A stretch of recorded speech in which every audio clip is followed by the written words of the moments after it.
Now,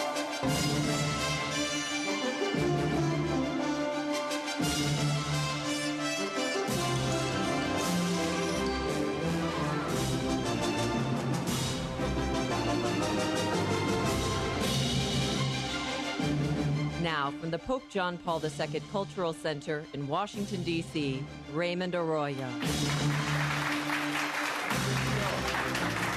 Welcome to the World Over Live. Oh, have we got a show for you tonight. Straight ahead is my exclusive interview with Academy Award-winning actor, one of our very best, Robert Duvall. His new film, Get Low, opens in New York and Los Angeles Friday.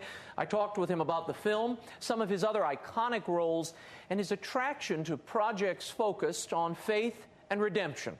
And Father Robert Sirico of the Acton Institute is back to discuss the news of the week. If you'd like to join the program, by all means do so. We're at 1-800-221-9460 in the U.S. and internationally 205-271-2980, or drop us an email, worldover@ewtn.com. Let's get things started with the brief news from the world over this week.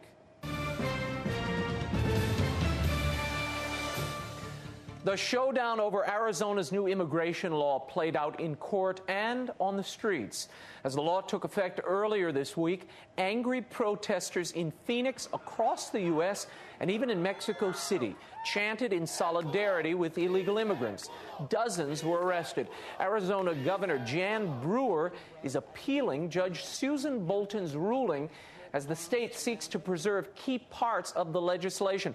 Bolton struck down the most controversial section of the law that required state and local law enforcement to check a person's immigration status while enforcing other laws.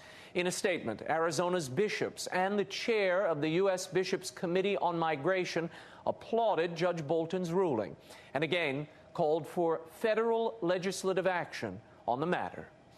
And more controversy for the organizers of the upcoming papal visit to England and Scotland. For the first time ever, attendees for papal events will have to pay. This would include both the Mass in Glasgow and the Beatification Mass of Cardinal John Henry Newman in Birmingham. Event organizers are requiring attendees to have so-called pilgrim passes, which include a CD, an event booklet, and transportation to and from the papal event. The pilgrim pass will cost as much as £25, depending on the event. That's roughly $40 American dollars. Canon law stipulates, quote, entrance to a church during the time of sacred celebrations is to be free and gratuitous. We'll talk about this in our next segment, and be sure to join us in September for live coverage of the papal visit to the UK. And announced this week, the second of Pope Benedict's 3-volume work, Jesus of Nazareth, will be released in English early next year. The first volume, which became a bestseller in several languages in 2009, covered the early public life of Jesus. The much-anticipated second volume will explore the very core of the Christian faith, Christ's death and resurrection. Pope Benedict recently has been working, or reportedly has been working, on Volume 3, The Nativity, while on his summer vacation. And back here in the U.S., American universities are becoming increasingly hostile to people of faith. We have several stories to share with you on this front. According to a lawsuit before the U.S. Supreme Court, the University of California system has declared that students from parochial schools will have more difficulty being admitted to its prestigious school system. Now, why? Courses such as biology, history, and literature, seen as being taught from a religious perspective, are not given equal credit compared to the same courses taught in public schools. And elsewhere, practicing faithful Christians apparently should not be counselors. 2 Christian students at 2 different graduate schools for counseling have been given an ultimatum: change your beliefs or get out. A federal judge has ruled that a Christian student's beliefs about homosexuality are acceptable grounds for expulsion.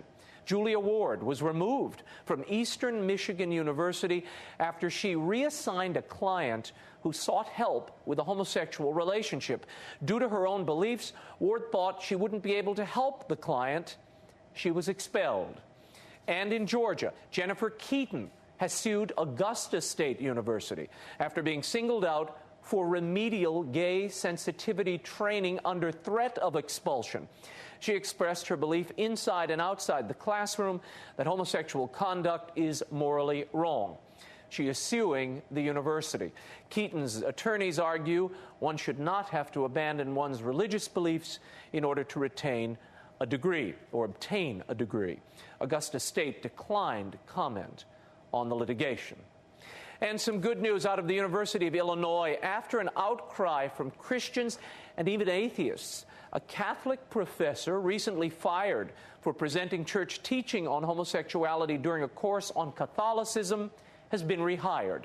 Dr. Kenneth Howell was dismissed this past spring after a student complained that his explanation of Catholic teaching on homosexuality was, quote, hate speech. The University of Illinois has invited Howell to teach an introduction to Catholicism and will now pay the professor's salary. Previously, the university's Newman Center paid Howell to teach at the school. And the 850,000 Roman Catholics in New Jersey's Trenton Diocese received their new shepherd on Friday. Father David O'Connell was installed as coadjutor bishop of the diocese. He will succeed Bishop John Smith, who reached the mandatory retirement age of 75 last month. Bishop O'Connell most recently served as the president of the Catholic University of America, just across the street from our studios here in D.C. We wish Bishop O'Connell all the best. And another traditionalist Anglican community has voted to come into union with the Roman Catholic Church. This past week, the Anglican Catholic Church of Canada voted overwhelmingly in support of union with the Holy See under the terms recently set forth by Pope Benedict in Anglicanorum Caetibus. Now, this was that document that was an outreach to those Anglicans seeking to come into the Catholic Church. Anglican delegates authorized their provincial, Bishop Peter Wilkinson, to seek canonical approval for an Anglican Catholic ordinariate. The Anglican Catholic Church of Canada is comprised of about 24 Anglican parishes. And finally, we want to remind you all that starting at the top of September, the world over will premiere on a new night, Thursdays at 8 p.m. Eastern. Now, I've come across a number of you who say we schedule our Friday nights around the show. Well, I hope you'll now schedule your Thursday nights around the show, coming in the fall. We've got some great interviews planned for you and the news you've come to expect. Also, each week, I get emails asking for tickets to the show. For those of you traveling to D.C., come see how the sausage is made on a Friday night in August and Thursday nights thereafter. You can drop us an email at worldoverdc@yahoo.com. If you can't remember that, go to my website, RaymondArroyo.com. It's on the homepage. The address again is worldoverdc@yahoo.com to reserve your tickets. And be sure to join the World Over Thursday nights starting in September. Don't say I didn't warn you. Up next, Father Robert Sirico on the news of the week, and later one of my favorite actors, Robert Duvall. The World Over Live continues in a moment. Stay right there.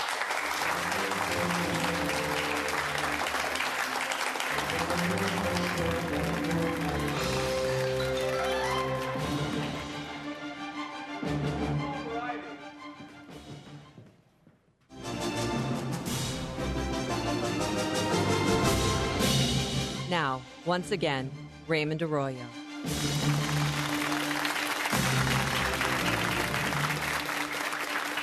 My first guest is the president of the Acton Institute for the Study of Religion and Liberty in Kalamazoo, Michigan. He's a regular World Over contributor, and we always look forward to his visits. Please welcome Father Robert Sirico. Great to be back. Great to have you back. The summer visit. I want to talk about this trend we're seeing in higher education. And there seems to be a conflict or setting up a conflict between academia and its requirements and those who are faithful to the teachings of their respective churches. This isn't only Catholics, there are Christians involved here too. Let's first talk about Dr. Kenneth Howell. Right. He was relieved of his position back in the spring by the University of Illinois. They've reinstated him. They've said they will pay his salary. You're a little concerned about this. Yes. Now, he worked both for the University of Illinois and the St. John's Catholic Center. And the diocese paid for his salary, and he taught at both. My concern, I'm glad that he's teaching again, but my concern is that the university is going to be paying for the salary. I want to know why that change took place. If the intention is to give the university more control over maybe not that particular professor, but subsequent professors, then it may be that they want control over what's going on in the classroom as well. Let's talk about these two cases we're seeing out of separate universities, the Eastern Michigan University and the Augusta State University. You have two women who are professed Christians, stating their positions and trying to relieve themselves. I mean, in the first case, this Julia Ward, she tried to recuse herself of dealing with this client who I guess was in the middle of a homosexual relationship. He wanted counseling. She felt because of her belief she was ill-equipped to help him and simply sent him to another counselor. For this, she was expelled. This other woman, Jennifer Keaton, she in class, she's a student seeking a counseling degree. She says, I think homosexual behavior is wrong, and they want her to now undergo remedial teaching, where she'll have to attend a gay pride parade, write papers on gay and lesbian lifestyle, sensitivity training. Do we have a situation where academics are pitting the professional standards of, in this case, counseling against the teachings of the respective churches? I think what we're seeing here is a kind of instance of a broader secularist prejudice against faith. That is, that faith and reason cannot coexist in the same place at the same time or the same person. And so forgetting that it was the church, after all, that gave birth to the university and the academic disciplines that were engendered by communities of faith, they now find a way, and the language is very onerous, isn't it? When you talk about, now we're going to send you to sensitivity training, doesn't that sound like the re-education camps in Red China during the Cultural Revolution? We're going to get you to think the way we think. And this is predicated on a notion, in this particular case, that homosexuality is part of one's being, rather than what one does, what one chooses to do. And the school, Augusta State, is saying this is the standard that has been agreed upon by the counseling profession. This is a code of ethics, that homosexuality is a state of being. Therefore, to hold a belief counter to that simply disqualifies you for being a part of that profession. So they would say that your ideology is not acceptable to us because of our ideology. And that's really what's happening, rather than saying, look, can you be empathetic? Can you be with I mean, I do a lot of spiritual direction, a lot of counseling. It's really heavy-handed to go into a counseling session and say, now you've got to do these 5 things. People will leave. What you have to do is gain the trust of a person, see what's motivating them, what the preconditions are, and how to direct them toward a life that is peaceful. You're concerned that this is setting up a trend where this will bleed into other professions, teachers, doctors, scientists. How can you be a chemist here if you don't believe that the material world is all that exists? If you have the prejudice and the ideology, if you will, that a God created the universe, how can you deal with biology or chemistry or science or astronomy? So you see this as part of a growing trend? I think it could be. I think if this is not nipped in the bud, if we don't understand that there's a rightful place for pluralism, there's a word, a real plurality of expression of beliefs and backgrounds. I want to talk about Arne Duncan, who is the Secretary of Education in the United States. This week at the National Press Club, he had a little press conference, and he said the following: I think schools should be open 12, 13, 14 hours a day, 7 days a week, 11 to 12 months out of the year. And he explained further, as you guys know, our world has changed, our economy has changed. The days of telling kids to go home at 2:30 and have mom there with a peanut butter sandwich, those days are gone. Whether it's a single parent working 1, 2, 3 jobs, or 2 parents working, the hours from 3 o'clock to 7 o'clock are huge anxiety, and that's why we need to keep schools open longer. Well, why are those parents not at home? Because they have to support this kind of bureaucracy that's being proposed by the Secretary of Education. Yeah. I mean, if this is not an example of the school system now taking control of the children, they feed them breakfast, they feed them lunch, they feed them afternoon snacks, they'll now have to feed them dinner.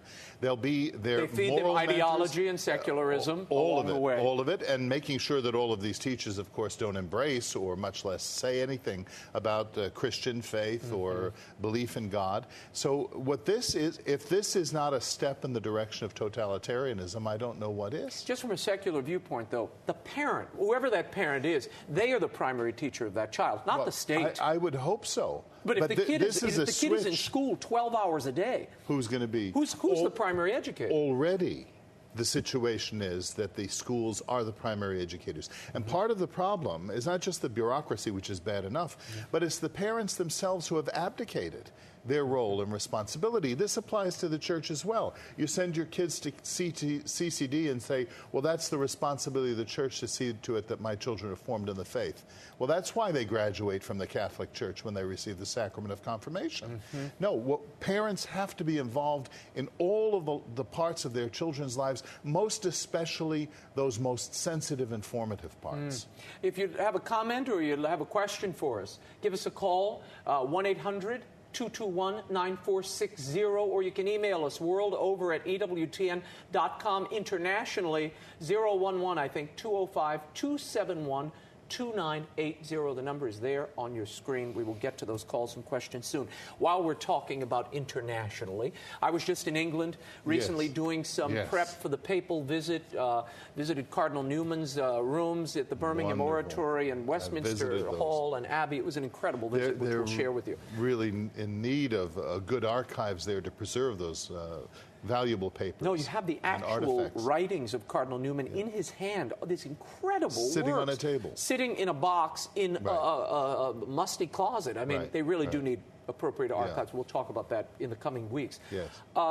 News is breaking this week that the papal visit in the UK, for the first time, pilgrims will be charged to attend the events. Okay. Up to $40 or £25 to attend some of these events. Now, the dioceses there say this is for transportation from London to Birmingham and from Birmingham to London, and this is to cover logistics, not access to the events. But they're not, apparently, according to the news reports, letting people in unless you have the Pilgrim's Pass. Yeah, of course, this happened at World Youth Day. It happens at World Youth Day. You buy a ticket, you go. This is one of the ways of subsidizing the events. The church already in England, the Catholic Church in England, is paying for roughly half, a bit less than half. But you don't buy a ticket to go to World Youth Day. No. And you can buy a ticket to get over there, but I mean, if you live in France or Canada, you walk. No, but you buy a ticket to go into the various events for World Youth Day. What they do, though, is they allow other people to come, so they have seats reserved that are open seating. This may be the way that they're understanding it, but the problem is that the church in England is strapped for cash. The government is paying some £20 million for it. The church is paying a little bit less than that. 14 million. And then you have the increased security concerns about the Holy Father's safety. I think that if anything were to happen, this would seem not like a lot of money to be paying for the safety. And this is a state visit. It's a large and cumbersome visit because of the security and the travel of the Pope. So the costs, I think, have ballooned far beyond what anyone anticipated. So they need to make up the difference. The question is this the way to do it? I hope they have, and I can't believe that they would not have open seating for people who cannot afford to come or who don't participate in these pilgrim packages. By the way, 70,000 tickets available to the beatification of Cardinal Newman, 130 tickets available at Hyde Park for a big prayer service. 130,000. 130,000, not 130. Or I would be buying them and scalping them during the event. Let's talk about this section is called our communist bloc. I want to start talking about the in the changing relationship between Russia and the Vatican. This week, diplomatic ties for the first time, full formal diplomatic ties have been established. We also read of 2 consecrated bishops in China, yes. accepted by the church, yes. consecrated there. What is the situation? You just returned from China. I was is in this China a thawing of relations? Less than a month ago. I was in China, had various conversations with government officials and church officials as well. To put it simply, this is a very complex issue. Yeah, well, that's why you're here. Yes, well, how shall I break it down? You have the underground church. You have the official church, the open church, it's called, run by the Patriotic Association. And now you have this kind of merging middle ground. When I was in China about 7 years ago, I visited a bishop. At the time, he was the only bishop in China recognized by both the Vatican and the communist government. He was 91 at the time. I entered his bedroom to meet with him. He's very old.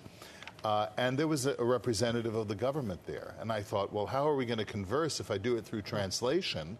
This man is going to know everything we said, and I had some private things to say to him. So I just began in Italian. And he continued it until he had been trained in Rome. And when he heard my name, Sirico, he thought I was from Rome, and I clarified that for him. But he asked me, can you get a message back to the Holy Father for me? And I said, certainly. He asked me to come back later that afternoon. He gave me a letter to the Pope, and he said, tell the Holy Father we're being faithful, but it's very difficult. These 2 consecrations represent a move, but it's not the whole thing. Cardinal Zen, who is a wonderful man, the former Archbishop of Hong Kong, who really probably knows the situation better than any single individual. Sort of the church. John Paul of China. I mean, yeah, no, he really is very much like that. He's a go-getter and a very open man. He believes this is a tug of war between the church and the government now. It's a very delicate moment. The government wants control over the church. Well, we'll keep our eye on that situation because it's such an important... This is surely going to be one of the leading economies in the world and certainly population. And there's a whole spiritual renewal going on in China. Let's go to the phone. Tara from Alaska. What is your question, Tara? Hi. My question is about illegal aliens. Okay. And I'm really confused as to the bishop supporting illegal aliens. So that's my question. Oh, yeah. Oh, well, the question is, are the bishops supporting illegal aliens? Now, there is a long church teaching of welcoming the migrant, welcoming the immigrant. And I think we have to be very careful to distinguish between specific legislation and what the bishops are saying and advocating. What is the position of the church? And what is your thought on all of this, the Arizona law and what we're seeing this week? The position of the church, of course, is to welcome those who are vulnerable, the way we do in so many aspects of life. That's the teaching of the church. The Bishops' Conference may recommend particular aspects of policy, but that's different than the official dogmatic teaching of the church. And they have endorsed the decision of this Judge Bolton to suspend at least 2 essential provisions of the Arizona law. It's interesting to note that 62 or 64% of the people in Arizona are in favor of some kind of remediation, some type way of legalizing the people who are already here. So although we're hearing a lot of contention, people want a way out of this. My own take... But the question, Father, and I think we get a lot of emails about this. I'm sure it's reflected in that questionnaire. And where I think the bishops, they state the position. When you talk to Catholics in the pew, when I encounter them at book signings and see them around the country, it's not that they hate immigrants. We all come from immigrant stock. The question is, when you're trying to make payroll and pay your kids' tuition, and this onerous government burden keeps stacking up before you, suddenly you've got more people coming into the system. We can't fund and help the people we have now due to the entitlements that are ballooning. Well, I think then we need to focus on the entitlements and not on the immigrants, because the immigrants themselves are workers. And I think what happens is... people who are coming for the right reason. They're coming seeking a better way of life. They want to work, and in many cases... So let's not incentivize them to come for the wrong reasons by these entitlement programs that you're talking about. Now, I think that... But how do you get around it? Well, once you grant amnesty, they're going to instantly be able to... they're part of those government systems. portion of the working populace, my understanding is that they actually take advantage of social services, with the exception of education, less than the population in general, and they pay into the Social Security system, but very rarely make use of the benefits of Social Security. So that's something to consider. Interesting. I think the thing we need to do is divorce ourselves from the jingoistic or the anti-immigrant mentality that we see often on display, because let's remember that we were victims of that, just at least in my family, 2 generations ago. And so I think this is part of the bishop's concern, the realization that Roman Catholics historically were viewed with suspicion precisely because we were foreigners. Remember, Rum and Romanism was the kind of ideology that was put forth. Yeah, no, we'll keep our eye on this, because this will no doubt become a more important issue, particularly as Capitol Hill begins to take this up. And in this election year, it's being used, I think, by both parties to divide and conquer. It's going to be like a political football, absolutely. Let's go to Ginger, New Jersey. What is your question, Ginger? Good evening. I would like to ask about the 2 women who are involved in graduate schools that are now suing those schools under for religious freedom purposes. Where is the ACLU? And where is the National Organization for Women in these cases? Have they said anything about them? I don't know. Thank you. I don't know in those particular cases, but that's a very good point. I do know, interestingly enough, in the case of the professor in Illinois, Professor Howell, that the Atheist Association and I forget what the other group was, came to his defense because he was simply teaching what the church teaches, and that was the class, Catholicism 101. Right. You know, it was a atheists, agnostics, and free thinkers group on the campus came to his defense. So that's a plausible. But I believe ACLU and now have been AWOL on these 2 cases of persecution. Of these it wouldn't women. Be the first time. Wouldn't be the first time. There's a comment here. It's very interesting. A man saying, "Is it only Christians being targeted at these universities, or are Jews and Muslims subject to the same sort of expulsion when their faith rubs up against the secular predisposition of the school?" I'm not aware of any instances of Jewish expulsion. That may be because a lot of the Jews who are in academia are so secular that they hardly identify with the traditions of the Jewish faith. There was an instance a number of years ago with a Muslim. This was shortly after 9/11, but it was more because of the volatility of his language and the non-academic way he presented himself, but not because of his own personal religious beliefs. I want to get into this before we run out of time. The National Catholic Reporter, that by the way, there is orthodoxy. a Christophobia here, and I think that was his question. Christophobia? Christophobia, that is a fear of Christ in the universities. In the university. Okay. Go ahead, yes. Now, getting back to the where there communists. also may be Christophobia, and this could fit in our communist bloc as well. The National Catholic Reporter this week, in an editorial, talks about the upcoming visitation of religious sisters. Now, many of these institutes and houses are imploding. They have no vocations, and yet they're questioning this apostolic visitation, the Vatican sending questioners and investigators in. Very quickly, they say that it holds that the likely possibility that religious life in the United States will be re-engineered in secret by men in the Vatican. And then they call this battered wife syndrome. No, this is an outrageous editorial. The Second Vatican Council called for a renewal of religious life, and what we have seen since then is an implosion of it, especially among the sisters, where they are now putting elderly sisters on welfare in order to get government support for their retirement, where sisters are being missioned out to nursing homes, not under the control of their convents anymore. We've got 30 seconds left. It says here, women religious cannot pull themselves out of the quicksand into which they've been thrown. Well, that's true, and that's why they need the Vatican's help, to help them out of this quicksand. Yeah, battered women syndrome. There's a lot to be said about this. How about battered church syndrome? That's what I think's been happening. Father Sirico, thank you so much. For more on Father Robert and his work at the Acton Institute, visit acton.org. When we return, one of our greatest actors, Academy Award winner Robert Duvall, joins us to discuss his latest project and more. The World Over Live continues in a moment. Stay right there.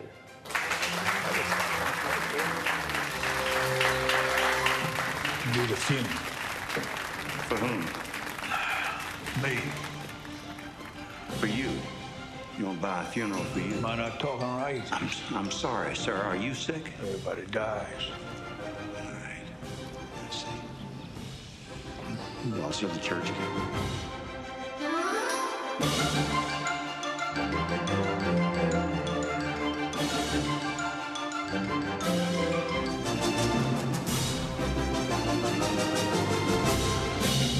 Now, once again, Raymond Arroyo. Welcome back to the world over. My next guest is a Hollywood legend. Since his breakout role as Boo Radley in the 1962 classic To Kill a Mockingbird, he's inhabited an array of unforgettable characters in films such as MASH, The Godfather 1 and 2, Apocalypse Now, and his Oscar-winning turn in 1983's Tender Mercies. He was nominated for an Emmy for his work as the wise old Texas rancher in Lonesome Dove, in Lonesome Dove. And in the late 1990s, he wrote, directed, produced, and starred in a very personal film called The Apostle. His portrayal of a deeply flawed Southern preacher was filled with themes of faith, forgiveness, and redemption that are often prevalent in his best work. Robert Duvall's latest film, Get Low, opening today in New York and L.A., continues in that vein. In it, he plays a hermit who comes out of a 40-year exile in order to make peace with his past. I had the privilege of interviewing Mr. Duvall recently at his home in Northern Virginia. Here's a clip from Get Low and my exclusive interview with Robert Duvall. And I want to be there. You will be, I guarantee it. I want to be there now. You want to be at your funeral party alive? Yes, sir. But you can't have a funeral if you're not, deceased. Hold on now. It's a detail. We can look at it. Pretty big detail. You want to have a funeral party while you're alive so you can go. Yes or no? Yes. Buddy, get some paper. We need to make a list of who Mr. Bush wants to invite. Now, sit down there. I want everybody to come who's got a story to tell about me. Let's talk for a moment about this film and this character. Felix Bush strikes me as a lot like Boo Radley. No, not at all. Well, Not at all. But everybody they're says hermits. that. Not even close. Okay. What's the To difference? me, not even close. The difference being this guy could have been a lawyer, a teacher. He could have been a world traveler. He could have been, whatever. He could have been many things, but he chose to be a recluse. But He's a self-exiled yeah, recluse. Boo Radley was a little off, But there is a tenderness beneath the expectation that the world has of these people that I think is in common. Yeah. That there's much more beneath the surface than the world sees. Yeah, exactly. In both of these men. Well, and also, this is like a Horton Foote movie, and he didn't live long enough to see it. I wanted him to see it, but he died right before we started it. Yeah. During the scene I'm giving the speech. In front of everybody at the end. The first day when I did it for them, my wife's off camera. She gets a message that Horton Foote just passed away. During the death scene, she got goose pimples. It was full circle for To Kill a Mockingbird, all the things I did with Horton until that point. Dealing with death, he was there. You have such a long relationship with him. Yeah. And every project, I would argue, the ones that you've poured your heart and soul in and have been directly involved in, are Horton Foote-esque in the sense that This was very much that way. you have people who the world often forgets or doesn't want to think about, and yet the depth of their lives, the eternal realities that they deal with every day in small ways, is apparent. Exactly. Do you sense that? Do you have a sense of that? That you're drawn to that material? Yeah, I'm drawn to many things. I played Stalin. Yeah, well, he wasn't exactly a tender character. I played Adolf Eichmann. But still, I played different parts in military guys, but certain parts do have that strain of humanity throughout. That's very appealing as a performer, and very appealing to a certain portion of the public. Would you say that you're drawn to Southern stories more than others? Could be. I mean, I was attached to this, and then it got off track, and they brought Charlie Mitchell in from Alabama to put those touches that made it like a Southern tale. It was wonderful. There's a redemptive sensibility in this movie, and in all the best parts that you've really, I think, become renowned for, if you permit me to say.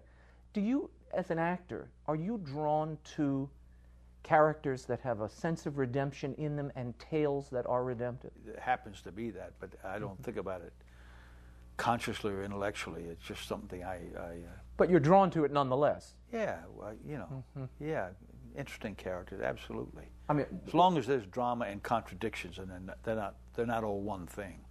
They're not all one thing. Speaking of drama and contradictions, one of my favorite films, I think my wife and I saw it 4 times, was The Apostle. Yeah, exactly. And this you wrote, you directed, you starred in. I financed you it. Financed, you paid the bill. Exactly. And therein, I mean, there are a handful of films that I think I could name, and I dare anybody else to name, that have the sense of contradiction and truth to a character, yet reveal that redemption beneath. The Apostle is littered with that, Robert. Yeah, that's true. I mean, talk to us about the opening scene of The Apostle. The opening scene came from, I knew a woman whose mother was a Pentecostal preacher, and she was pretty, what she did was she would get premonitions about car wrecks and highway wrecks, and would literally go down and get in the scene and preach the stoppage of blood. That quote from the Old Testament. So that's exactly, that's where I got that whole thing from. Now listen to me now. There are angels, even in this automobile at this precise moment. He has sent his angels here to watch over you. Now, do you accept him here today? Yeah. Thank you, Hey, Jesus. mister. Thank you, Jesus. You have to get out of there. You can't be in there. You hear me? Yeah. Now, Let's go. When that ambulance gets you in there on your way, you're going to fly down the highway. Lord's going to have a whole flock of his angels lead you on that Come on, highway. get out. He's going to go all the way with you. You've taken the Lord today. He's going to go all the way with you because you both are his champions here today. Praise God. Thank you. Thank you, sir. Don't have to thank me, son. Thank our Lord and Savior, Jesus Christ. You're in his hands now. Bless you both. Bless you both. Whenever 2 or more gathered in my name, there would I be also. Mister, I'm sorry about this, but you got to go back to your car. You can't be out here. You're not allowed here. I understand that. I guess you think you accomplished something in there, huh? I know I did. What? All I know is that I did not put my head through that window in vain. Well, how would you know that? Well, I'm going to tell you. I'd rather die today and go to heaven than live to be 100 and go to hell. So that whole script was from stories, true stories that happened within that community. But you traveled around. You were doing documentaries in the South, in the Appalachian Territory. I mean, you almost organically stew this material for a long time. Absolutely, because I love the black preachers. Oh, yeah, nothing like them. Oh, they're one that likes the surrogate father figure to the people of their community. So yeah, I did research all over America, Los Angeles, the South, Texas, many times. One of the things I love about that opening scene, because you see he rushes into a car wreck, he prays over this couple, right, and you see what appears to be a miracle happening there. Yeah. Why did you put that in? Because a lot of people, even now, seeing that film, say, "Oh, this guy's just a phony. He's coasting on his ability to talk." No, he's not a phony. But that kind of contradicts No, that. I mean, everything's percentages. And a lot of these television preachers that start out very sincere, they go adrift. They drift. But there's a percentages of what's still spiritually valid and what offsets that. The guy's not a phony. I'll tell you this, and I will challenge these people. He's less of a phony than King David, that wrote the Psalms that we worship and adhere to, who sent a man off to die so he could have the wife. My guy didn't do that. He killed a guy out of like out of an impulse, really. So he's not a phony, really. No. He struggled, and you see him struggling with that call on his life. Yeah, exactly. And at the end, in the prison, exactly, he's still preaching to these guys, finding redemption and sharing it with others. Exactly. Do you sense that in yourself? That struggle with faith? Everybody has it. Everybody has it. Yeah, everybody has it. Yeah. I mean, when I look at the body of your work, the whole corpus, there is a humanity, an understanding, but beneath it is this, maybe preoccupation is too strong a word, but a sense of the eternal, and that even in our mundane lives, the eternal is always here. My kind of one of my thrusts is that we all have our journey from the cradle to the grave, and we try to do what we can do without stepping on too many toes. And my only disagreement I may have with some of these religious people, you know, about being saved. You will not go to heaven. Once saved, always saved. Yeah. To me, the day of judgment is not now. It's on the other side of the grave.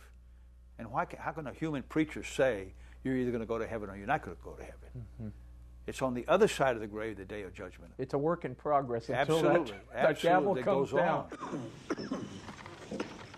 What's on your mind, sir? About time for me to get low. To get what? Down to business. I need a funeral. For whom? Me. For you? You want to buy a funeral for you? Am I not talking right? I'm sorry, sir. Are you sick? Everybody dies. All right. I see. Well, sir, the church can help you get your affairs in order and arrange a service for you. Well, what would you say? About what? Me. Eulogy. Well, I don't know. What do you want me to say? Say what you say right now to my face. Well, Mr. Bush, I don't know much about you. I've heard stories. But what stories? Just stories, you know. People talking. What kind of stories? Say one. Well, sir, my mother used to say that gossip is the devil's radio. What matters is that when you come to the end of your life, that you're ready for the next one. Now, have you made peace with God, sir?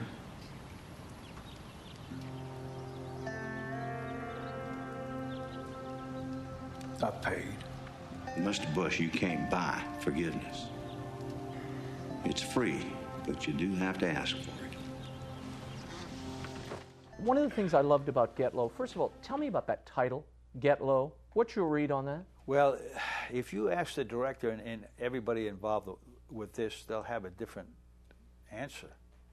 To me, to get as specific as I can, I think get low is to get down.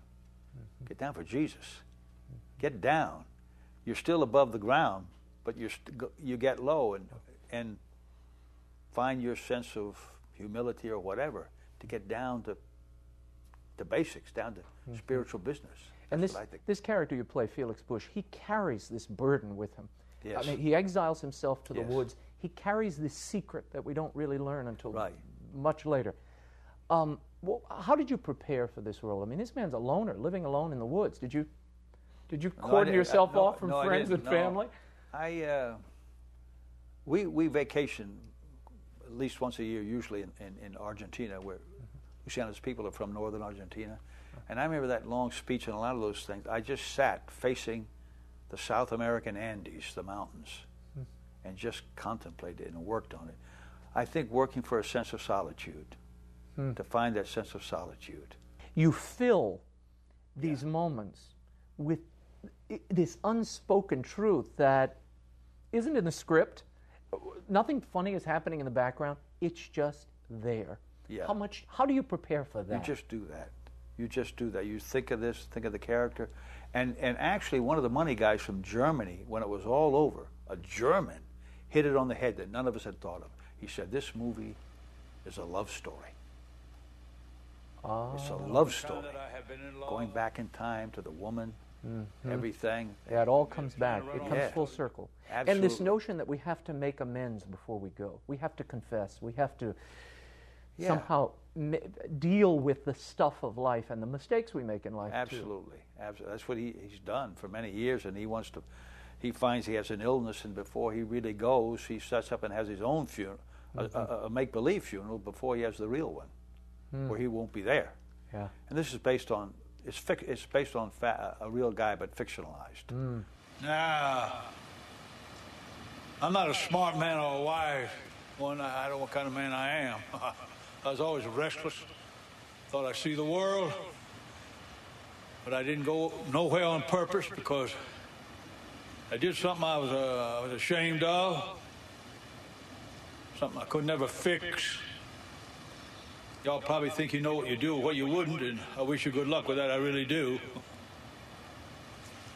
When I told Charlie what I'd done, he told me to confess to God, the law, and to somebody else so as I could get forgiveness. But I didn't want forgiveness. No. I needed to hold on to what I did, to be sick from it every day of my life, so that I never told nobody else. You see, nobody. Now, you, of course, won an Academy Award for Tender Mercies. Yeah. Another character. You find him flat, drunk, laid out at the beginning of that movie. Right. And he, too, struggles with faith, with redemption, with relationships, and finds his way out of that pit. Right. That journey. That and a help from a good woman. Right, yeah. and a little boy. Yeah, exactly. And a song that you wrote, a couple of songs. A few background songs, not the main ones. Yeah, well, but they were. But he had a support system. When we did Crazy Heart, the part with Jeff Bridges, he didn't have a good support system. My character in the Horton Foote had a support system that helped him, which was very good. What was it about Horton Foote's writing and work that so attracted you? I know you were friends for many, many years, and well, I did a play of his way back about a guy that at the neighborhood playhouse where under Sandy Meisner, where I played a drunk, and it came in and it worked. Something emotional really worked for me that they gave me this part. And Horton Foote came one night with his wife and Kim Stanley and Bob Mulligan, who directed eventually, To Kill a Mockingbird. Right. And 2 years later, when they were going to cast that movie, Lillian Foote said to Horton, his wife said, "Well, what about that young man we saw in your play at the neighborhood playhouse? He'd be very good for Boo Radley." And that's how you got the role. Yeah, I want to thank Horton and his wife for that. What a moment. And, yes. and since you brought Sandy Meisner up, let's talk about him for a moment. Right. Sandy Meisner was a member of the group theater. Right. He was a renowned acting teacher in New York, whom you studied with. Tell me about that technique. Meisner had a very bare-bones technique in many ways. Very bare-boned. I mean, he once told me he was easier to please than Lee Strasberg at the studio, where everything was so critical. These guys were pretty critical, so you had to have arrive at a certain sense of relaxation to work under their auspices. But Sandy, what I took from him mostly, I guess, was the way of improvising, just talking and listening, the way we're doing now. That repetition exercise. Yeah, that came after I was there, but that's wonderful. Really? But this, you know that exercise? Sure. Yeah. Yeah. Oh, you work with? You worked with? You worked with Sandy? Yeah. No. You worked with? No, it wasn't there when I was there. You worked with? What? What? I know that exercise, but I never. When I was there, you worked with. It didn't work. Yeah, you work. Yeah. You worked with? Yeah, you work with. You? You? Me? You? What are you looking at? We? Yeah, right. That's the exercise. Yeah. So it goes back and forth. It's a form of improvisation that takes you off of the text. You throw the text away. Yeah, right. Do you use that kind of improvisation? Sometimes when I direct. When I directed the Gypsy film, I used that, and others. But it's like not so much. But like somebody says, the more they act as studio, the other method, they come on stage with a big bag of yesterday. Right. Sandy was more in the moment. Yeah, Strasberg made you go into this memory thing of your past, and you'd bring that up. Right, I studied with Stella Adler, who was, had her own fixations, but it was character work. Exactly. And you do an enormous amount of character work. It actually has to come back to you. Shifted a certain way, and that's what Sandy says. It's a way of doing it. Rather, people say, "Do you become the character?" Well, that can be a danger. You can be in your head the character, and emotionally nothing's happening. So it's like it has to. I call it from ink to behavior. When you get a part, from ink to behavior, to find that behavior that fulfills what the character calls. And how do you do that? Do you go when you get a role? When you get a role of a Lonesome Dove, when you're playing Gus McCrae, my favorite. That role lands in your lap. What do you do? What's the first thing you do? You read the script and find out it's such a good script, you can let it take you along. And McMurtry still said we should have switched parts, and I totally disagree with him. I do too. And what I did was, something led me, strangely, out to West Texas, and I bumped into old Sammy Ball, the quarterback for the Washington Redskins. He didn't know who I was. We talked for like 2 hours, because the person I was with had played football under him. with the Houston Oilers, Larry Elkins, and all those gestures I got in the part were from Sammy Baugh. One of your neighbors here, whom you worked on a project with, and you cultivate these projects, Broken Trail. He, a fellow here who owns an adjoining farm, had written his, or told you a story, and you encouraged him to write the script. Yes. He did. It became an AMC movie, beautiful movie. The AMC won't even pick up our phone anymore. Well, we put them on the map. Well, that's right. You were the first film that AMC did. They should be ringing your phone. I don't know what their deal is now, but I love that story in that you cultivated this. This story attracted you. It was from the earth. It was from a man who wasn't a professional writer. No, but he had a great sense of a great ear for dialogue. It was based on the Haythorne family, the Haythorne Land and Cattle Company of Arthur, Nebraska, who actually had a horse drive in the 20s from the west to east, and I think if you really look at it, it may be better directed. I mean, better realized in some respects than even Lonesome Dove. It was very well done. Beautifully acted. I think the casting was even better. Well, one of the things I love about that is your neighbor who worked on that screenplay, Broken Trail. He said Bob Duvall collects characters. Yeah, I've been accused of that in the past. I would like to have a character party someday. But I love to collect characters. I do, because you learn from them in life. That's your guide. That becomes your guide. Like Sammy Baugh was to a point when I did Lonesome Dove. But the script was so good that Bill Whitloff did from the novel that it just led you. Yeah. It was such a wonderful character on the written page, even Augustus McCrae. You, I know, are a huge fan of an actor you worked with famously in The Godfather, Marlon Brando. What time does my daughter leave with the bridegroom? Well, in a few minutes, right after they cut the cake. Now, your new son-in-law, we give him something important. Never. Give him a living, but never discuss the family business with him. What else? Virgil Sollozzo called. Now, we're going to have to give him a day sometime next week. We'll discuss him when you come back from California. When am I going to California? I want you to go tonight. I want you to talk to this movie big shot and settle his business with Johnny. Now, if there's nothing else, I'd like to go to my daughter's wedding. What was it about Brando? I only met him once. You had a little more familiarity with him. Tell me about Brando, what it was like working with him and what you learned from him. Well, what I learned was when I did a movie, it wasn't a very good movie. It was a Horton Foote script initially called The Chase. I learned from him that when he was having coffee, he'd have coffee, get up, do the scene, action, cut, go back to coffee. And it was all really the same. There was a sameness between when it was off camera and on camera. A naturalness. Yeah, something that's, people say, oh, well, he plays himself. Try it, not easy. It's not easy. And I learned that from him. But he took great risks, and you do too, with these character choices. I mean, you look different from film to film, but it's an internal, it's not just it's got to be, makeup. And I think that he finally, not that he sold out, he got tired. He was spoiled at a young age. And I always said to him, you should play Othello on stage. No. He said, it's boring. He didn't like it. And I can understand doing a play 8 times a week. And he became maybe jaded. He didn't like his children to visit him on the set. He didn't think it's a noble profession, which I think it can be. You benefit people by doing certain parts. Why do you do this now? You don't have to do this anymore. No, I like it. I love it. I still like it.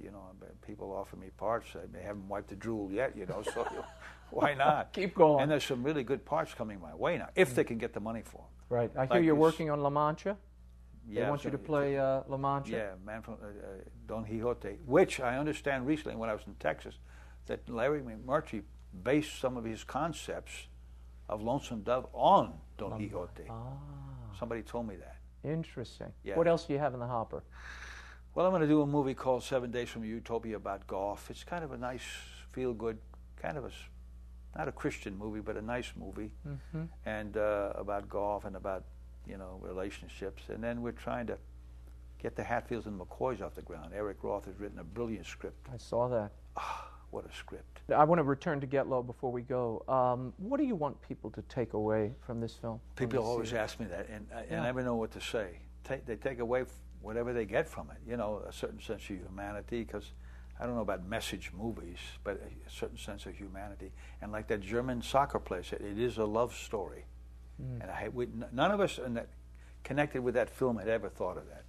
It is a love story going back in time, you know, that propelled this ill-fated love story that propelled this man to live this hermetic life of his. It's a beautiful film. It's one of those It's films a lovely film, it really is. It marks you. You know, you It's carry my it with wife's you. favorite film since The Apostle. Final question, what do you want your lasting legacy to be? Maybe my journey from the cradle to the grave, I hope I did certain positive things without stepping on too many toes.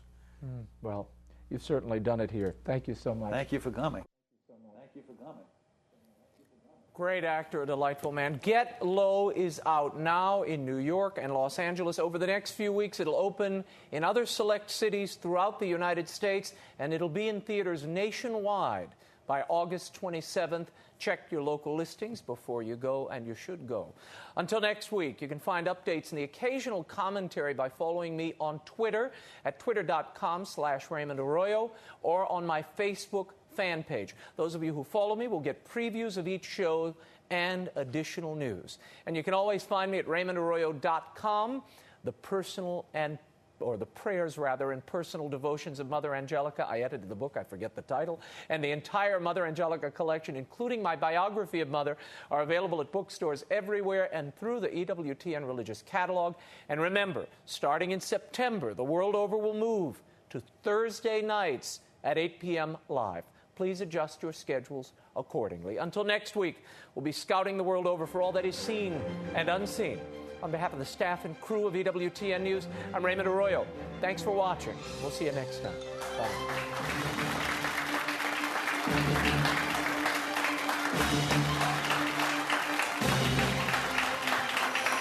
Bye.